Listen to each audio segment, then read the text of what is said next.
Welcome to WRC-19, the World Radiocommunication Conference here in Sharm El-Sheikh in Egypt, where I'm very pleased to be joined in the studio today by Rasin Katta, who is the CCO and CQO of EB Lenhardt.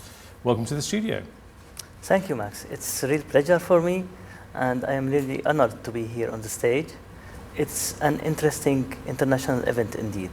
Okay, let's talk about EB Lenhardt. What do you do exactly? Tell us a little bit about your organization and why you're here. We facilitate the market access for private sector in general. So our concentration is on the European industry in general, automotive or medical industries.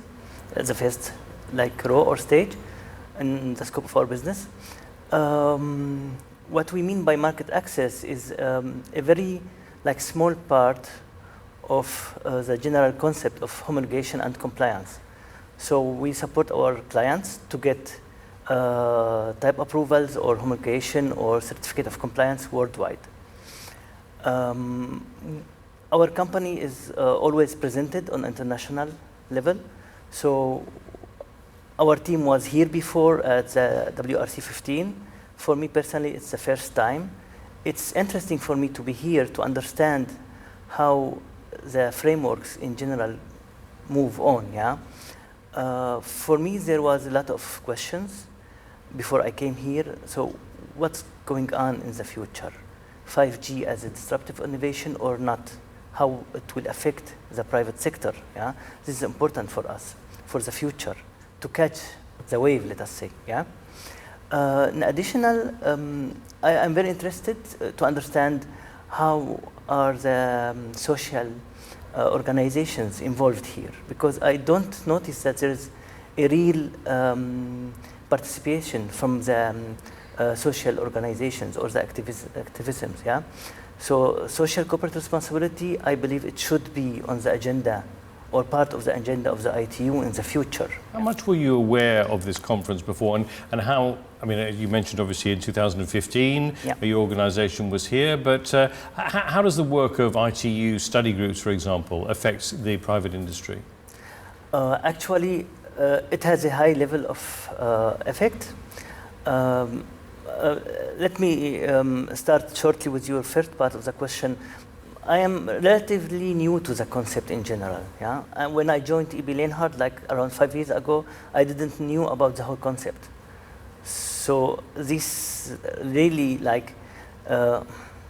switches red lights that involvement, maybe more media, more information should be broadcasted about such kind of international events, or even what's going on behind the scenes in itself.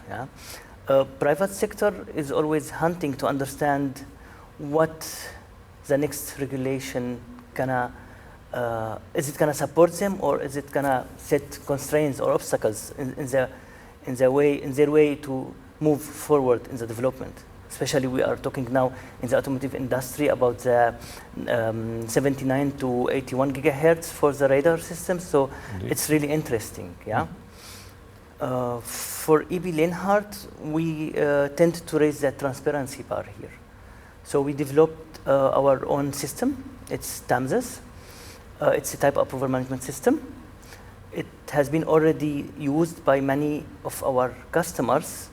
So it's not even a platform that is being used to B2B also, but even to the level up to the second level of the customers. So OEMs are also using our platform.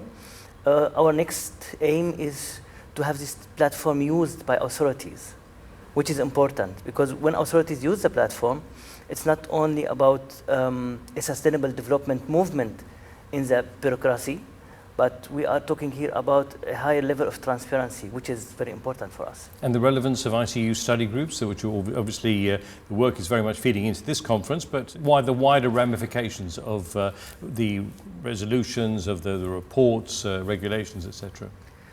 Let us say, from our side, we are a little bit a step away from this part of the conference, because what we care about is end effect or the final resolutions. This is what we care about. Now, I have attended many of the meetings, I'm here as an advisor, yeah. So just to understand how the mechanisms moves, yeah, how countries like reach agreements. It's very interesting, yeah. It's very important. Still, we are behind the scenes, yeah. We just try to understand, we try to follow up, we try to cope. This is what we do here in the private sector. And in principle, the conversations that you've been hearing, obviously, very stimulating. But do they make you feel? You were talking about the advent of 5G and various other technologies that are coming to the forefront. Do they make you feel confident for the future, optimistic for the future? Well, sure, yes. I'm very optimistic because, let us say, I have been involved in other kind of activities on international level. What I see here is that there is a clear tendency to reach an agreement, which is important, yeah? Other activities might have a lot of other kind of political conflict of interest, which like raise the borders to reach an agreement. But here I see there is real technical issues going on, real intention to reach agreements, which is very good and very important, and which reflects that we humans will come together at the end. The spirit of consensus is very much engendered here at WRC-19. Well, thank you very much for joining us and filling us in a little bit from your perspective, which is great. And hopefully we'll catch up with you again, perhaps at the next WRC. Yeah, sure. Thank you. Okay, thanks very much indeed. Thank you.